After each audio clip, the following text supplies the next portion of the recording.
తింటావా?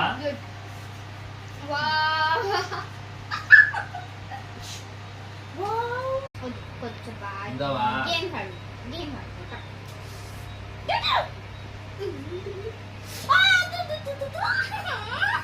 బిస్కెట్ తిను.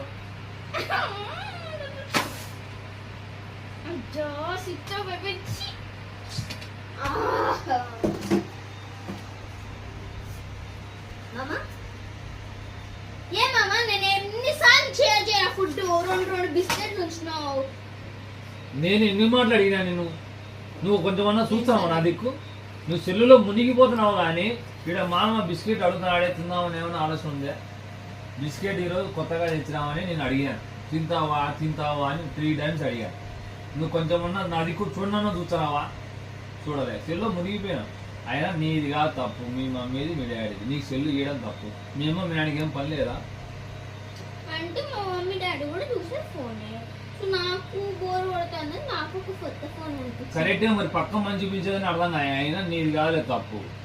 ఆవు సేలు మెచ్చటే దూడ గట్టును మెచ్చదే, అది కూడా సేలే మెచ్చాలి. అటగా నీ మీరు చేసే పని ఏంటి? ఏంటి అంటే ఏం చెప్పాలా? ఆవు సేను మెచ్చ అంటే దూడ గట్టును మేయదు, అది కూడా సేలోనే మెచ్చాలి. మీ అమ్మ మీ నాయన సెల్లు వస్తున్నారు, నువ్వు సెల్లు వాళ్ళతో పాటు నువ్వు సెల్లు వస్తున్నావు. దీనికి దానికి తేడా ఏముంది? ముందు వాళ్ళు సెల్లు తగ్గించుకుంటే నువ్వు సెల్లు తగ్గించావు, వాళ్ళు సెల్లు తగ్గారు నువ్వు సెల్లు తగ్గావు. మీకు చదువు ఎందుకు? అదే పిల్లలు బయట పోయి చదువు, పిల్లలతో పాటు ఆడుకోవచ్చు కదా. ఇట్లే ఈ ఇంట్లో ఎట్టుంటుందో బయట కూడా అదే పరిస్థితి ఉంది. అదేదో నాలుగు మాటలు మాట్లాడుకోవడము ఆడుకోవడము చేస్తే మంచిది. ఎవరి కొద్ది వాళ్ళు సైలెంట్గా సెల్లులు ఎత్తుకుంటే నాకు పని లేక చదువుకుంటున్నానా?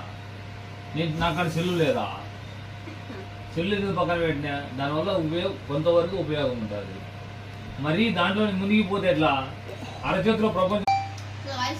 అందరికీ చెప్పేది ఏంటంటే పేరెంట్స్ వల్లే పిల్లలు చెడిపోతున్నారు. ముఖ్యంగా పేరెంట్స్ కూడా ఫోన్ చూసుకుంటూ, పిల్లలు కూడా ఫోన్ చూసుకుంటూ ఇలా ఫోను ట్యాబ్ అనుకుంటా కాకుండా కొద్దిసేపు పిల్లల కోసం కేటాయించి ఆడుకోవడము, మాటలు సంతోషంగా ఏదైనా చెప్పుకోవడము చేస్తే మంచిగా ఉంటుంది. సో పిల్లల్ని ఫోన్స్ మాత్రం అస్సలు అడిక్ట్ చేయదు. కొంతవరకు ఉపయోగపడుతుంది చెప్పట్లేదు, కాకపోతే చూడొచ్చు అవసరాన్ని బట్టి వాడుకోండి. ప్రతి డివైసెస్ లో యూట్యూబ్ లో అలాంటి వాటిలో యూస్ఫుల్ ఉంటాయి, యూస్లెస్ ఉంటాయి.